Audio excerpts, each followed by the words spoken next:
Alors, la première vidéo, elle est pour toutes les personnes qui ont eu la gentillesse de nous écrire sur Facebook. Et c'est pour eux que je vais essayer de parler, c'est pour eux que je vais essayer d'intervenir, pour leur faire part un peu de ce que je ressens après tant d'années d'exercice de la médecine classique. Le cheminement a été, comme tout le monde, universitaire, 2 années d'enseignement à la faculté de médecine et bien sûr une installation où j'ai pratiqué l'ORL en tant que médecin et chirurgien.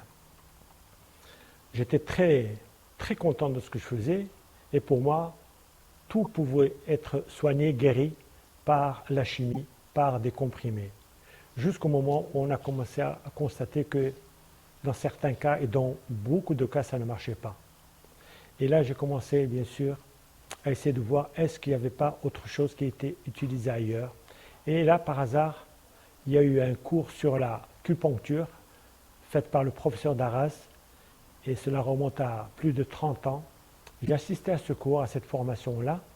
J'étais très intéressé à l'époque, mais bien sûr, vu ma formation, je n'étais pas enclin à pratiquer l'acupuncture. Sauf que de temps en temps, il m'arrivait, quand ça ne marchait pas dans le cadre de la médecine classique, j'essayais quelques aiguilles au niveau de l'oreille ou au niveau du corps. Parfois ça donnait des résultats, parfois ça ne donnait pas. Et progressivement, je suis tombé sur ce qu'on appelle la chromothérapie, la thérapie par la couleur. Alors là, c'était sur la vue d'un livre, et quand j'ai vu l'auteur, j'ai téléphoné à l'auteur pour lui dire « Mais comment ça, on peut soigner avec la couleur? C'est pas croyable ça !» Et bien il m'a dit « Vous n'avez qu'à venir voir à Paris. » Je suis parti à Paris, et effectivement, j'ai fait une formation de chromothérapie, c'est-à-dire de thérapie par la couleur, et j'ai eu l'occasion de pratiquer au cabinet, donc je l'ai inclus dans ma pratique quotidienne tout en faisant de la médecine classique. Donc je continue à prescrire les médicaments, et de temps en temps, quand les cas étaient un peu très particuliers, en utilisant la couleur, on arrivait à avoir de très bons résultats. Donc mon esprit commence à être attiré de plus en plus vers ces médecines qu'on appelle médecine parallèle, médecine complémentaire, médecine alternative. Actuellement, quelques années après, j'en suis arrivé à découvrir ce qu'on appelle le SUJOC. Or, le SUJOC m'a ouvert une porte extraordinaire. C'est le professeur Joad Peter-Milech. Je le remercie pour la qualité de sa formation. J'invite toutes les personnes qui auront l'occasion, qui souhaiteront se former, je leur communiquerai où s'adresser. J'ai eu des résultats absolument merveilleux dans des cas où vraiment tout ce que je savais ne marchait pas. Après le SUJOC-thérapie, il se présentait toujours des cas où la personne, malgré tout ce qu'on avait fait, malgré tous les traitements qu'elle avait pris, malgré tous les abords des autres médecines alternatives, ça ne marchait pas. Et là, il fallait s'adresser à un niveau de conscience supérieur, à savoir qu'il fallait s'adresser au corps subtil de la personne. Qu'est-ce que les corps subtils?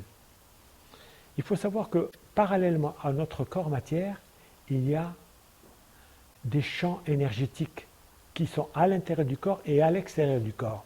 Or, ces champs énergétiques conduisent des courants électroniques à la surface et à l'intérieur du corps, et s'il y a des blocages au niveau de ces circuits électroniques, ça va se traduire par des symptômes que ressent le patient.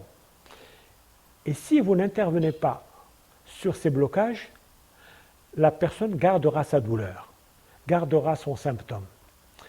Donc en travaillant sur ces champs énergétiques, on pouvait, même à distance du corps, parvenir à envoyer, grâce par l'intermédiaire des mains et du champ magnétique qui émane des mains, une énergie pleine de vitalité, ce qu'on appelle une énergie bio-vitale, qui permet de nettoyer les congestions qu'il y a au niveau du champ énergétique d'une personne et de la remplacer par un champ de vitalité tout à fait frais et nouveau qui est disponible. Il suffit d'apprendre à se brancher sur cette énergie-là.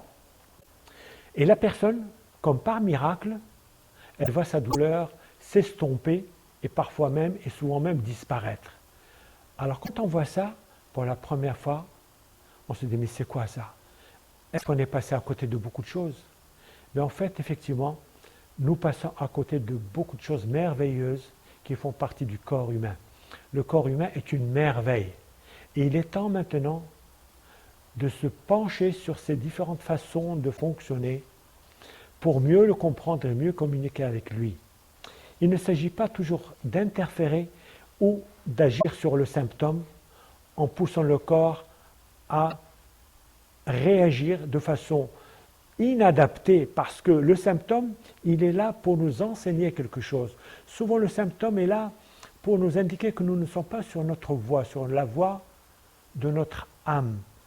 Et en corrigeant uniquement le symptôme ou en l'atténuant, on laisse évoluer certaines choses. Par contre, en agissant dans le cadre de l'intelligence du corps, on se rend compte que le corps a énormément de choses à nous dire et que finalement, ce n'est qu'un dialogue.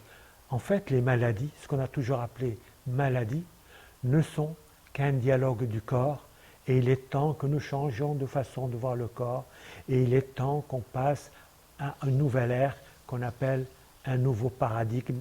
Et en fait, c'est un autre niveau de conscience qui fait que le corps est actuellement considéré comme une merveille. Tous les travaux actuellement en cours scientifiques convergent dans ce sens. Énormément de livres sont écrits par différents auteurs de différents pays et tout converge pour dire qu'il est temps maintenant de croire qu'on peut tout soigner rien qu'avec la chimie et qu'il est temps de comprendre que la chimie ne concerne qu'une partie du corps, à savoir le corps matière, et que les 9/10 du corps sont des corps invisibles et qu'ils sont du ressort d'autres techniques thérapeutiques. Et à bientôt pour la prochaine séance.